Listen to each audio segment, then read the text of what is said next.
DICKS the Musical is A24's musical comedy about two long-lost identical twins reuniting. Is it another win for the studio, or did the jokes just fall flat? So this movie is based on the stage play entitled F***ing Identical Twins, which was made by the two lead actors of this movie, Josh Sharp and Aaron Jackson. We follow Craig and Trevor, two very heterosexual salesmen who find each other, discovering that they're actually long-lost twins. They break out into song and dance, they talk about how they were each raised by one of their parents that the other never knew, and they devise a plan to reunite their parents so that they can all become one big happy family. So the two main characters, Trevor and Craig, are absolute dynamite. The banter these two share was really the best part of the movie.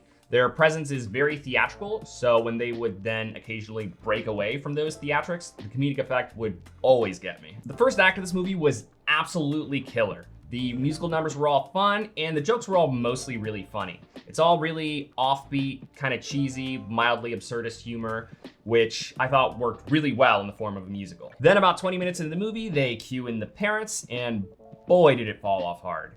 After this, the laughs were pretty far and few for me. So the mom, played by Megan Mullally, who you may recognize from Will and Grace, I thought she was very cringe. She talks with her kind of exaggerated squeakier voice that we see in Will and Grace, which I think would have been fine had she not also been talking with this god-awful lisp the whole movie. I don't know why they thought talking with a lisp would be funny. It's not like when we hear somebody who actually has a lisp talk, we laugh.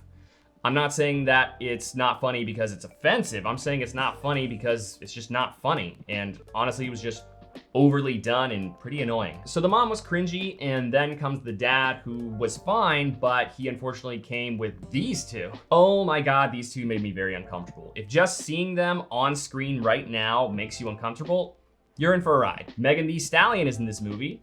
Not very much, but she's in it. She has her one musical number in the movie, which I personally didn't really laugh at, but I otherwise liked her character for the little bit of time that we saw her. Bowen Yang from SNL plays God in this movie, which sounded amazing to me, because I personally think he's a really funny guy, but his role was pretty small and arguably pretty irrelevant. Honestly, any time the two twins weren't together on screen, I was just waiting for them to join back up, because again, their dynamic was the best part of the movie. The movie is only an hour and a half long, but honestly, I kind of wish it had just been shorter. For pretty much the whole second act, I was just sitting there thinking, all right, let's move things along. I really would have preferred to have endured like one or two musicals less in the middle of the movie, just to keep things moving along and feeling fun. This is something that I know I would have loved if it had come out when I was 14 years old.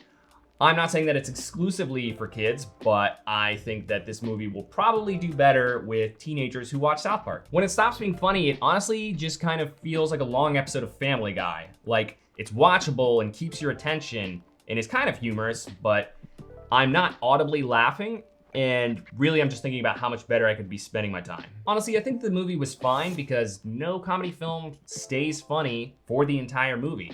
Again, the beginning was super funny, with a few more laughs scattered throughout, but I can't in my right mind say that the movie was particularly good. If you like raunchy comedies, then you might honestly love this movie, but if you don't like dirty humor, or if you just really don't like to look at these two, just don't.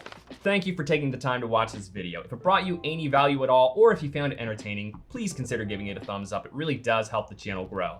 I will see you next week with my reviews of Pain Hustlers and David Fincher's The Killer.